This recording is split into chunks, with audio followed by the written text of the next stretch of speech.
Okay. So, what are we talking about today?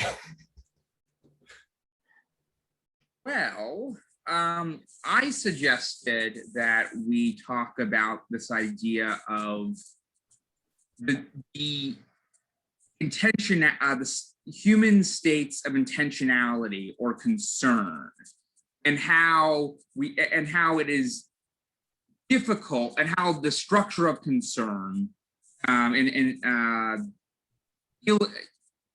is the basis of, is the sort of the background of our first person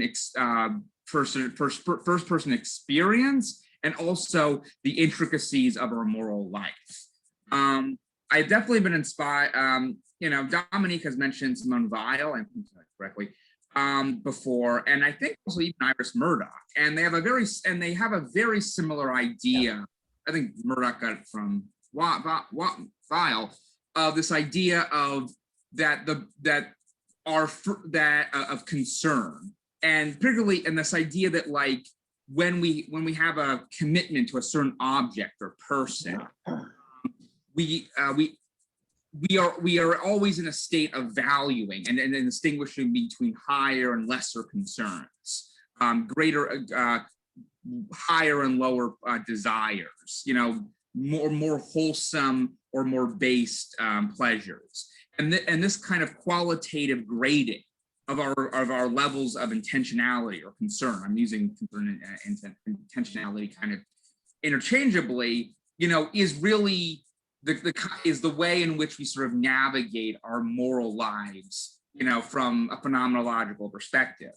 And this, I think, also crosses over very neatly with Charles Taylor and his magisterial work, Source of the Self, which I have. Do I have it? Yes, I do have it. Yeah, it's not worth it. And him arguing for a kind of moral realism that was also very influenced by Murdoch's understanding of concern and intentionality.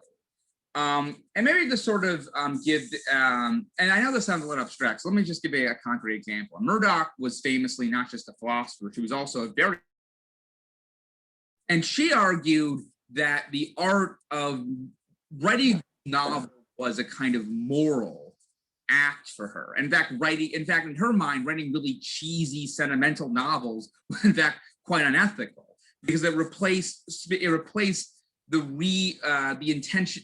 It created a sort of counterfeit emotion that we experience when we're reading a novel. Like compare, I don't know, Brothers Karamazov to Twilight, for instance, or just you can pick your example. But her argument was that realist novels, in particular, in the 19th century, reading such a novel helped us sort of clarify the ultimate gradations of things that ultimately matter and ultimately have value. And so I think this is in an age, saturated by endless Hollywood remakes and superhero movies. I think one thing I've been wondering is, how do we try to recenter our concernful intention towards the world, that allows us to kind of make these discriminations between the things that are good and beautiful, in a world that just is kind of stuck in this like postmodern. Keelan? Okay, so first of all, Luke, I just want to let you know, you're a silhouette. Okay, so if you're going for film noir vibes, you got it going on, but otherwise you might want to adjust your lighting situation a tad. Second, yeah, I love everything you're saying, Nathan. Like this idea that that like phenomenology itself has this kind of intentional character to it, right? The way that objects are evaluated, and what the argument that Taylor makes in Sources of the Self is that this is conditioned by discrete constitutive values, which are historical. They change over time, but we have to be able to talk about them as real things, real kind of transcendental objects, as it were, eternal objects, or whatever you want to call them, if we're going to have a good faith dialogue about society or politics or anything at all. And because of the way in which the kind of positivist enlightenment paradigm has played out, it's kind of sawed off the limb that it's been sitting on, because you end up in this situation where it looks like those things are merely of rational discourse in general. So then it becomes a question of like, well, okay, so how do we get back to a conversation like that while also maintaining this kind of democratic, pluralistic ideal of, so that we're not just saying, oh, okay, this is the one ideal that we're going to base our whole friggin' society around. We have to be able to take into consideration lots of them and see how they're commensurable or lack of commensurability and so forth, and go from there, right? Okay, I'm done. So I was wondering, if, well, taking Charles Taylor, and my exposure to him has been limited, but it's been sort of recent, so maybe I can talk about it a little. But I feel like he kind of sets up political structures, or like sort of structures of social organization to facilitate the work of coming up with those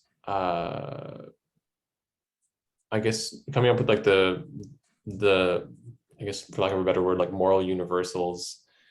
He calls them hypergoods. Okay, Or gotcha. constitutive goods. Sure. But go ahead. Yeah, from a plurality of moral universes, and that in order to do so requires like an agora or a public sphere where people can kind of meet with their moral universes, and through discourse see in what ways we have commonality, regardless of how we get there, whether it's like through religion or through science or through like aesthetics, like the Romantics might.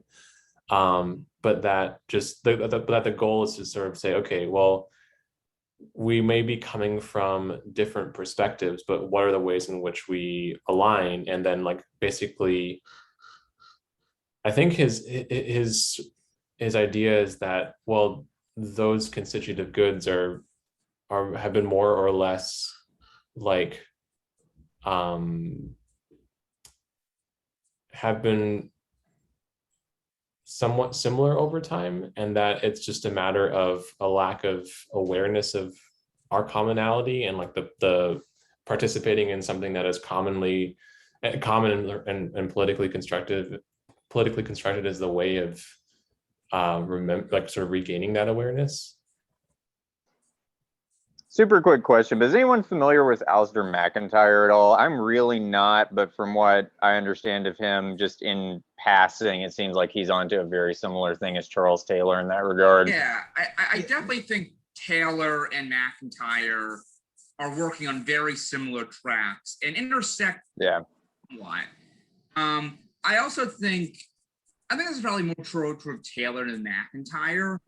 But I think they ultimately see a value in modernity and in this space of maybe of agora, of like competition, of agon, but also of dialogue as well, because both of them, both men are Catholics, and they both obviously believe in the moral and metaphysical truth of Christianity. But unlike, let's say, a lot of reactionary types, they actually embrace modernity to a certain extent, or at least they value modernity's attempt to allow for a polyphony of voices. Mm-hmm. Yep. As Michael Bakhtin called it, that allows for the possibility of genuine harmonic convergence of different perspectives towards truth. I think this is something that and I think that for Taylor in particular, he does think there is a good with the capital G, but he also is quite critical in many cases in modernity. He's quite critical of modernity, but he's not a reactionary. He's very, in some ways, he believes that secularization and modernization, while it has been negative to a certain extent, it does allow for a space in which non-coercive dialogue can emerge and people can arrive at truth in a more organic way. Here's an interesting question, which might drag us way off into the weeds, but I guess that's what we're here for. How would that kind of perspective link up with or maybe contradict what Habermas is trying to do? The way I see it, I'm just going to answer this. Habermas is ages ago, but I generally think that Habermas is much more interested in the procedural nature of rationality. He's I agree. Yep. Ideas of like ends or ultimate goods. I think Taylor and McIntyre definitely are much more interested in the substantial idea of rationality. But rationality is directed towards a particular object, the good, or human flourishing, or personal salvation, or what have you.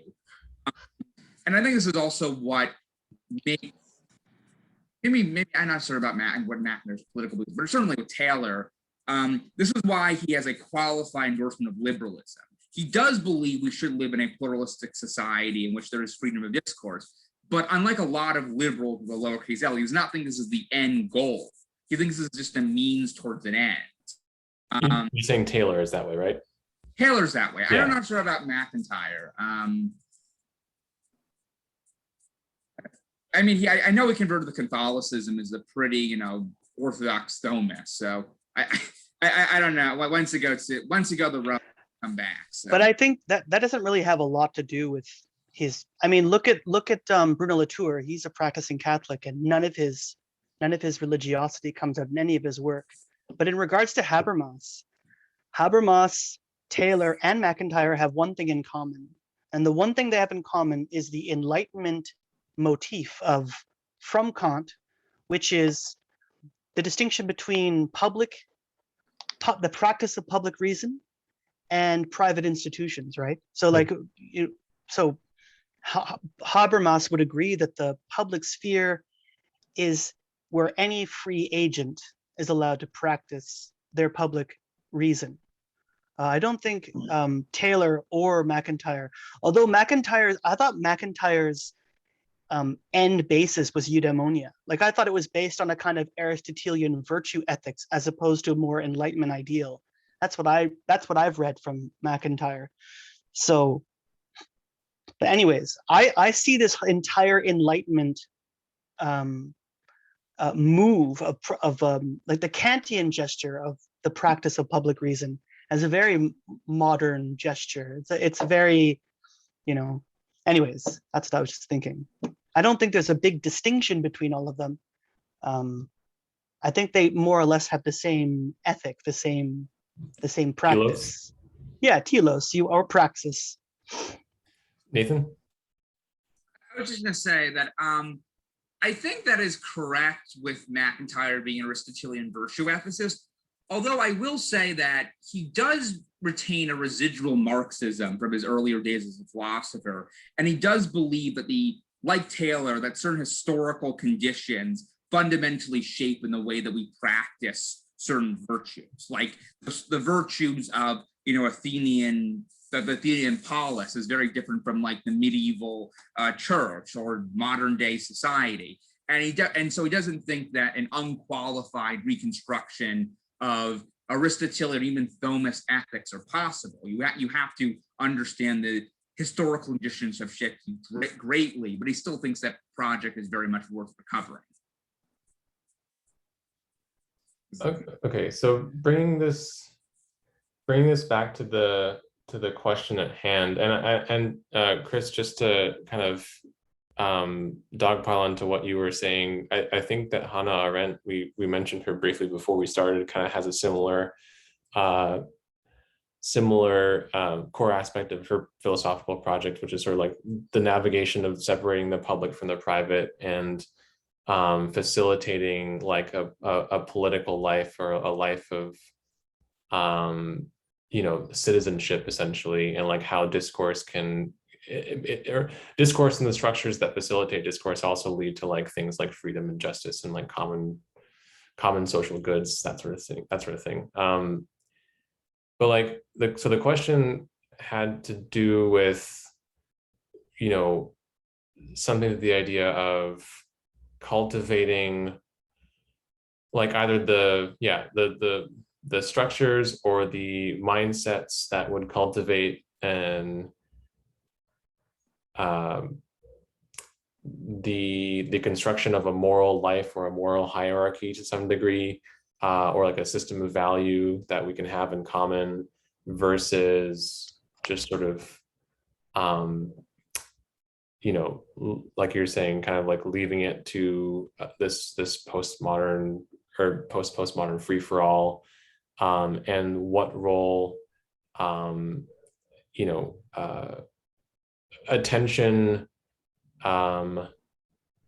art in terms of conveying moral realism, that these things can play. So are we saying then that some form of dialogue or discourse or public sphere is a core component towards that reconstruction of moral hierarchy, towards that sense of moral realism? Is that what we're saying? If so, then Habermas would fit in very nicely with what Taylor and McIntyre are trying to do, because his whole thing is defining, as I understand it, what he's trying to do is he's trying to have a kind of measure of the rationality of a given society, understood in terms of what he's describing as communicative rationality, which is exactly what we've been talking about, that agora within which that kind of dialogue can take place. Right. Yeah. And so that it's basically kind of like what you were saying, is that it's sort of taking the Enlightenment ideas of not only not only practicing public reason, but that public reason is sort of the engine towards social good. And sort of saying, okay, well, we're not quite done with this yet, actually, and then we can find the reason the reason why it was sort of derailed had more to do with socioeconomic sort of chaos, as opposed to the invalidity of the project at hand. Like, so maybe that kind of steers me in a slightly different direction of like, okay, the more like material components of recovering more moral realism is that, like, think about like how wealth disparity can like really creates this like wall of empathy between people, and is that like also a more pragmatic aspect of building a moral hierarchy? Because if people are like operating different like economic worlds, that seems like a hard thing to harmonize. No? Well, the one thing I just wanted to bring up that is really inspiring to me is Fichte's vocation of a scholar. And the last book is Fichte kind of describes a kind of pro kind of liberal anarchy kind of state where both the church and the state they're held to leave this moral hierarchy until we no longer need them, until we have this kind of public discourse, this public get together of the practicing of reason. Between individuals. Yeah, for individuals. Yeah, so we would have these institutions in place until we no longer needed them, and then the people would take the arms, they would come together, and that's the main element of the Enlightenment ideal, right? This idea of people coming to their individuality, people coming to their freedom, people coming to this element of reason. I really like that text. Anyways, sorry. That was the next step after the in-between step of the public sphere. I think I see what you're saying. Chad, no, I have a couple, I know. Dominique, do you have anything you're thinking about?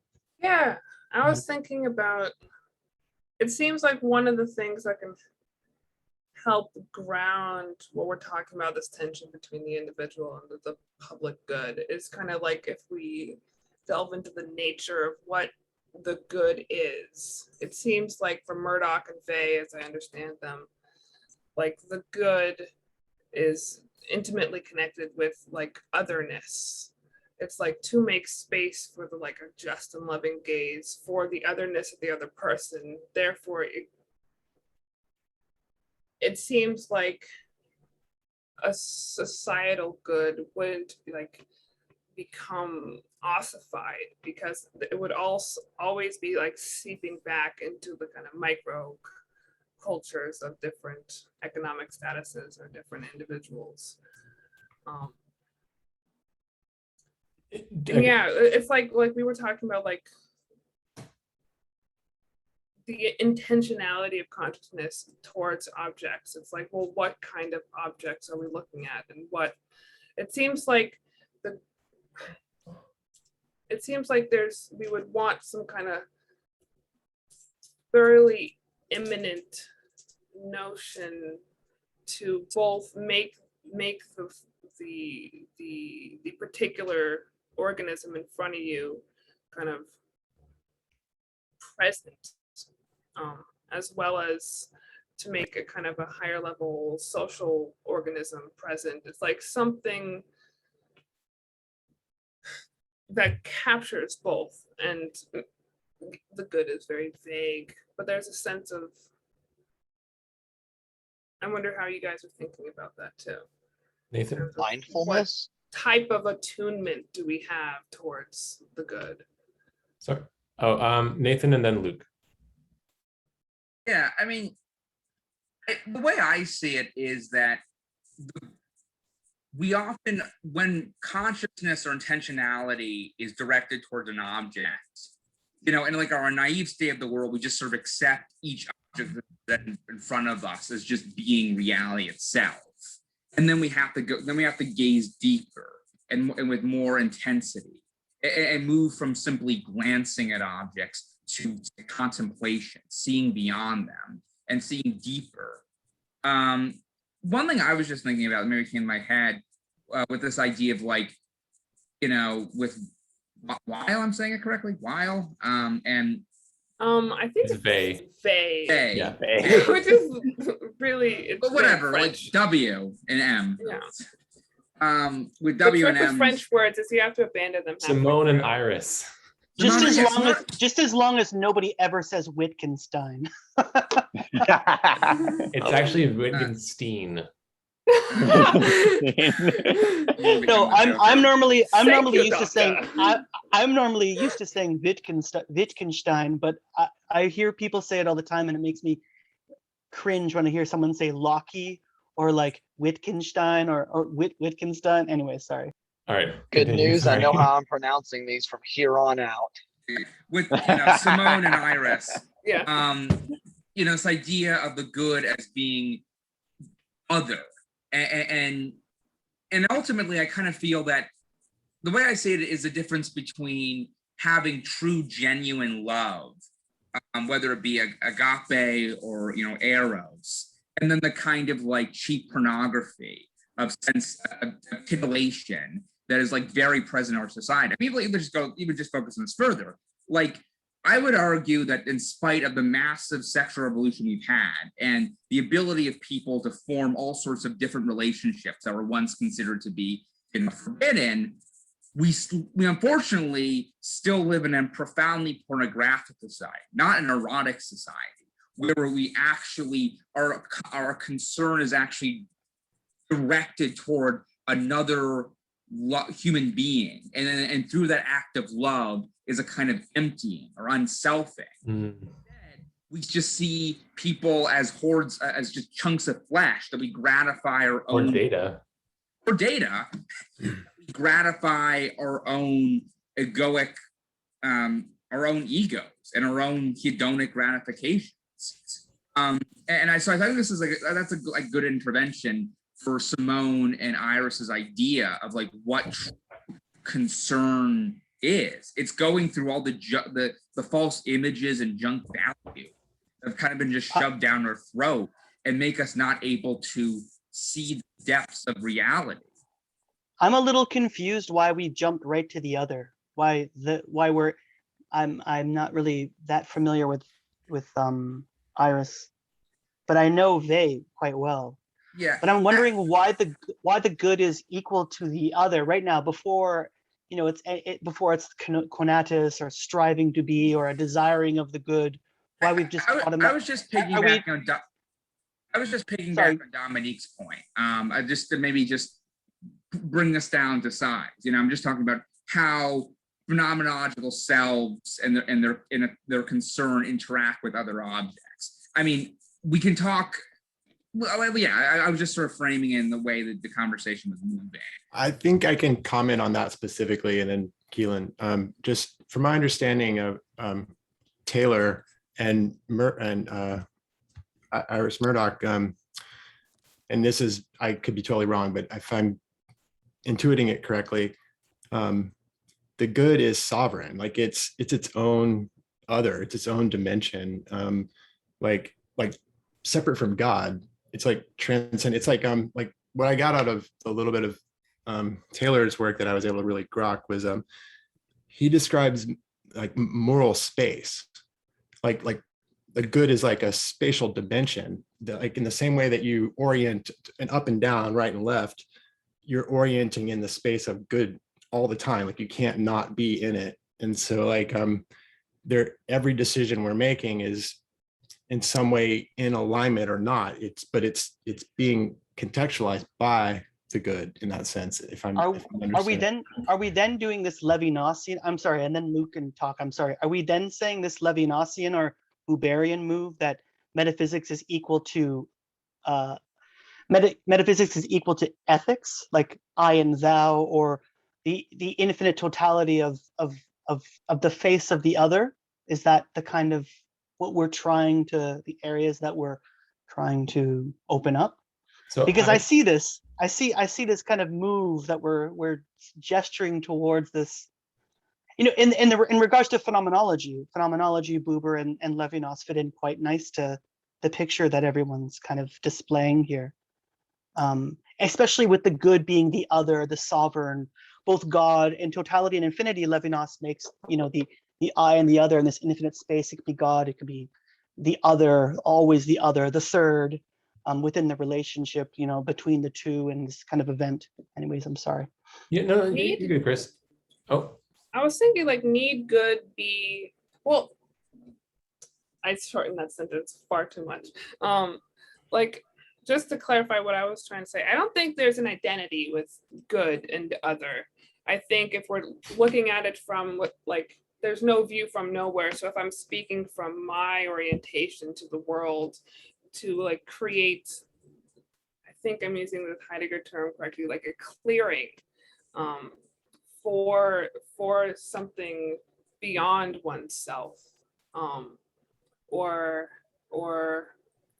we could think of it in kind of virtue ethics. It's like why in Catholic theology pride is seen as the sin from which all other sins flow, and humility is the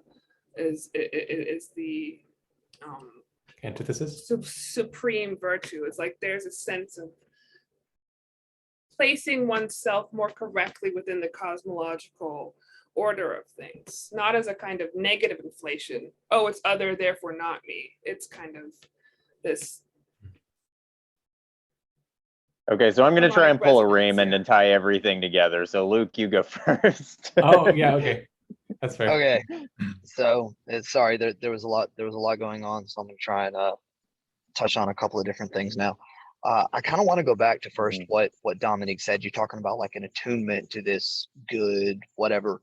I think maybe, and I think this also touches on what Nathan said here in the beginning, that it's almost like a mindfulness to the good, because it's like Charles Taylor, we're always oriented to the good. It's just a matter of whether or not we have the, for lack of a better term, let's say like the legend, whether or not we know whether we're facing true north or depending on where we're going, right? And this concept of mindfulness, I think, ties in very well to being able to be oriented, because it gives us, if these things are already sort of within ourselves, not necessarily, you know, the big other that is, you know, that is separate, but something that we are able to sort of access to in some way we need to be mindful of this. I think this is an important part of what we're trying to do here. And if we allow ourselves, now the how is probably a completely, totally different question, but if we allow ourselves to be mindful of these, whether or not they're hyper goods or not, maybe it will lead us to these hyper goods that we're searching for, the true north, so to speak, that we're trying to orientate ourselves towards in this metaphysical web almost that we're trying to untie. I think the concept of mindfulness is a pretty important one as far as what we're trying to do here. All right. What are your thoughts? Keelan, then Nathan, and then we'll just go from there. Get in line. All right. Let me amend my previous statement. I'm going to pull a Raymond and a Matt at the same time. Okay. So I think in his absence, yes, in the absence of our fearless leader. So, all right. So we talk about like constitutive goods, which are concrete values, which we can articulate in some kind of way. And then you've got like the good. And I think what Chris was getting at, he was kind of, well, are we saying that the good is the same thing as metaphysics, right? And I think we could actually follow down that train and get somewhere interesting by following Whitehead, because I think what he gives us is a way of tying together ontology, aesthetics, and ethics all into one picture, right? Because then the good is kind of the beautiful, and it is kind of the real in a way too, because it is the I always use this, his term is social order. I like saying harmonic structure. It's the way in which everything, all these disparate elements come together to form some sort of totality, such that there's this symbiotic synthesis occurring rather than just a war of all against all, as it were. Nathan said polyphony, so that ties into what you're saying, Keelan. Yes, polyphony. Yes, I love that. I love that. You're speaking my language. And so, but that's a very, very abstract concept, and what it actually looks like, then you have to kind of drop down a level and then look at what are the actual constitutive telos, which tie together a given social. Oh, didn't get that last part of the audio. After you said telos. That which ties together the telos which allow for that tying together of a given social body. All right, Nathan. Yeah. So kind of going. So I like this. I'm glad Chad brought up this Taylor's idea that the good is this kind of moral matrix, spatial matrix, in which people qualitatively move, and there's no, and then ultimately, and we ultimately are, it's a question of whether we are oriented toward the good or not, in our movement through moral space as, phenomenological selves. And also maybe going back to, I know Murdoch, drew a lot upon like moral Platonism. You think about the idea of the epiphanic revelation, in the allegory of the cave, which is finally seeing the sun, which is the form of the good. And in just the way that light makes us see physical objects and see in our visual, through our visual organs, the light of the good makes everything intelligible and valuable in its light, even though we can't directly see that light. And this is maybe sort of the paradox of the good. Here I'm just gonna go all on my Platonism. I'm identifying the good with the one and the beautiful. They all just kind of converge together here. Even though it is the basis for all of our moral sight, all of our moral evaluations, all of our qualitative movements in space, it it's an unthinkable thing. It's not like a good in the way that, like, I don't know, human health is a good or social justice is a good. It is the very condition of goodness, and yet it is very hard for us to conceptualize it as the good that we need to orient ourselves around, yet is always present. So I guess just to kind of guide that in a sort of a synthetic direction, like Luke was talking about mindfulness, right? Is there a way to, like, is it something, okay, if it's something that is sort of like almost like an underlying hum, like below, you know, the harmonic, you know, polyphonic flourishing of the actual activity of, like, you know, of like moral life and moral living and decisions, like, is there sort of like a practice of cultivating like that intuitive sense of the good, like Dominique was saying, clearing not only to make space for the other, but to make space for an awareness of good or awareness of oneness, that sort of thing. Like, you know, what are the sort of, like, for lack of a better word, technologies that we can, you know, institute or put into practice or cultivate, that would facilitate that underlying awareness of the good, or that, or in maybe in a sort of pseudo Whiteheadian sense, to kind of feel the pull of the lure of the good. Does that go back to art? Does that go back to a sense of, like, participating not only in aesthetics, but in you know, the public sphere as a space to see how other people live their lives, and, like, basically have almost like I keep using technology terms, like I don't mean to, but like basically like a like using the public sphere as like an incubator for moral value. So there's just a couple ideas to throw out. Dominique, you had something? Yeah. I don't know if I can speak for the last point you made, but that was very interesting, and now my mind is racing. But I was just wanted to quickly respond to Nathan of, like, would you go so far as saying it's like there's an apophatic nature to the good that makes it ungraspable? Right. I was just about to mention Catherine Keller, if that's what you were thinking of. Yeah. Mhm. I'm unsure. I lean toward it is possible to have a vision of the good, but same way that, you know, it is very difficult for us to see the sun directly. Except for Trump. But yes, except for God Emperor Trump. But What is thy bidding, thy master? All right, sorry, continue. he is taking us on the golden path. Oh, the Dune. The orange path, excuse me. Let's The not. orange path. Let's not. I apologize. This is my You fault. have Forgive done, you. you have done well, Lord Trump. Yeah, All right, Nathan. Back on track. We're still recording. Back on track. yes.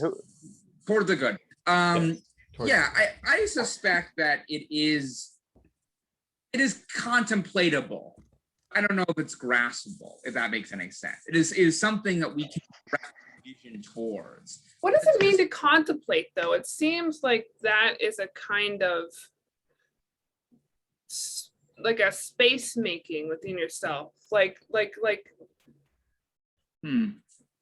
think you can contemplate something you haven't. There are no examples that are coming, but it seems like you can contemplate something that you have no experience of, but there's like intimation thereof. But what is the thing you're into? Yeah, that's the way I can describe it. And this just comes from like my own experience with contemplative practice. But are we gonna like link the contemplative life with the ascetic ideal, like the ascetic life as well too? I think you should, Chris. That'd be awesome. Actually, yeah, I think we can. I would agree. I mean, because to a certain point, how can you live? I mean, it's important to live embodied, but also the kind of intuition or the intuitiveness that we're trying to speak about, to hone in on. It seems like we need to move away from a lot of distractions. So there, maybe it's not so much complete shutting off of the body or of Okay. you know, the aesthetic ideal, but you know. Yeah, I Well, if we definitely look think at there's asceticism Oh. as making space, I kind of want to rant about Heidegger for a second, like the way Heidegger talks about in framing and whatnot, as you know, kind of looking at the world as nothing but standing reserve. And that is, you know, everything is taken with regards to how you have these relations of kind of consumptive power and egoity and so forth. And if you can kind of put the brakes on that through asceticism, that allows for that kind of opening up of space, and that also allows for the opening up of the space of possibilities, which is how I wanted to kind of tie this into what Raymond was saying about this kind of lure at place, possibilities which could be realized, right? And the most important possibilities, I think, are the possibilities of ways things can come together in new forms of unity, new forms of beauty or goodness, right? And so what I want to talk about Keller, the way she kind of wants to understand divinity in this kind of apophatic way. Once you stop looking at an object or an organism or another person or whatever it is in that kind of egoic context of, oh, this is, you know, in some kind of relation to me as some kind of power relation, then this kind of much more possibilities open up within the being of whatever it is being contemplated, right? So, and that those possibilities, other than just something to be consumed or wielded or what have you, and that's necessary for being lured towards new forms of organization, new forms of harmonization. Dominique, isn't that exact kind of like tie in directly to what Iris Murdoch does with like the idea of unselfing being basically a way of sort of like putting the ego to the side as a sort of a clearing the visor such that you can actually see truth and reality. Mm-hmm. So Yeah, yeah, go ahead, sorry. No, I was just gonna agree with you. It's like I recently explicitly was like, oh yeah, no, Murdoch is very apophatic. It's just she's speaking from kind of what methodology, like moral methodology, must the ego undertake, Yeah. instead of the theology of the apophaticness. Which kind of ties back to, I mean, I didn't what is remember. contemplation. So I didn't mean to interrupt you, Dominic. Yeah, I mean, it's interesting that the French philosopher Pierre Hadot, and his understanding of as ancient philosophy as a way of life, and titling a kind of curriculum of spiritual practices, he talked that the goal of a lot of these practices was a fundamental transformation of perception and attention. And this kind of goes back to, I think, what we're kind of converging at, that what contemplative practice does is it creates a clearing, a space that allows us to fully be intimate with the objects, and not in a egoic way, in a domineering way, but in a way that allows us to be concerned with them, to care about them, to recognize that they are fellow presences that we need to have some adoring faithfulness towards. You know, I mean, even like things that, you know, we think are just silly, like, I mean, I wouldn't say silly, but like things that, you know, might have, I don't know, and if you were like brought up in religious household and you had to say prayers before, you know, a meal, like you might, when you're a kid, like, I just want to fucking eat. But in some ways, having a practice of prayer and being thankful for food or just saying grace, like that is a fundamental transformation of our concern. So yeah, so whether it's looking at beautiful works of art, reading a good novel, meditating, saying grace, like these are all transformations of the intentionality that we have And it's This what is actually reorders our values to something this is that is this is why it makes me so sad when Away from the mic, Chris. Away from the mic. No, Away oh, from the mic. for the mic. sorry. This is what makes me so sad when people don't want to read an actual text, because reading a text isn't just having a relationship with an object. Reading a text is having a conversation with someone from the text, the author, and you find new things about yourself and the author as you are unfolding this event of reading this text. This is why I love text. This is why I love books over PDFs or anything. There's a kind of experience that happens between, there's a relationship, but also, yeah, I'm going to stop now. But I just wanted to say that that's the feeling I got when you were talking. So I was moved by it. Yeah, so I feel like let's just go to Chad first before I talk for several minutes. Yeah, here we go. I just wanted, well, is it okay if I share my screen? Yeah, I just wanted everyone to kind of just be cognizant of like the 10-minute warning. But yeah, go ahead. All right. I think I think it can tie into a lot of what we've been saying. It says host disabled participant screen sharing. What? I did not. I did no such thing. Multiple. Okay, maybe this will work. Try again, Chad. Yeah. Okay. All right. Okay. Do you guys see, say, Bill Cosby's chart? Yeah. Okay. It's So very Crap, tiny. Oh. by the way. Holy crap. so It's a Magen David. what I'm going to point towards here is just like he has Mars in a trine, a harmonious relationship to the planet Pluto, and then Harvey Weinstein has Mars square to Pluto, and then Matt Lauer has Mars square to Pluto, and I didn't have time to bring up a bunch of the other ones, but a bunch of the other Me Too predators have Mars Pluto in hard aspect, and the baseball pitcher just got thrown off the team, or not yet, but he will. But he Mars Pluto. The guy in Canada who the child molester, he was old and they got him recently. I don't have his chart. Mars Pluto. What's his name? Kevin Spacey, Mars Pluto. So the point. What's that? Epstein is different. It's Mars Jupiter Venus. He's like a hedonist, but like the point here is that this is a framework, that allows us to go into discourse about what our complex per se. And I think we can have a discursive practice ultimately that allows us to come to an understanding of layers of good, because there are ways in which this can be embodied in a very noble way, say by Muhammad Ali, Mars square Pluto. He was a boxer, but he was also a fighter on social justice, or like Muhammad Gandhi, also Mars opposite Pluto.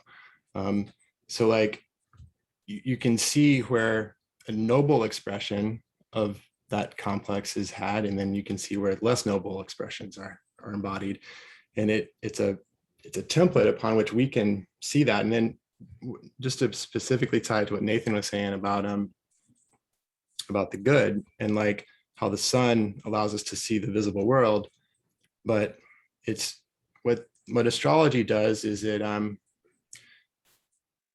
like the archetypal realm is an instantiation of the good, and this allows us to see and orient towards it, like in the same way that the sun makes the visible world intelligible. The archetypes make deeper layers of the world intelligible. And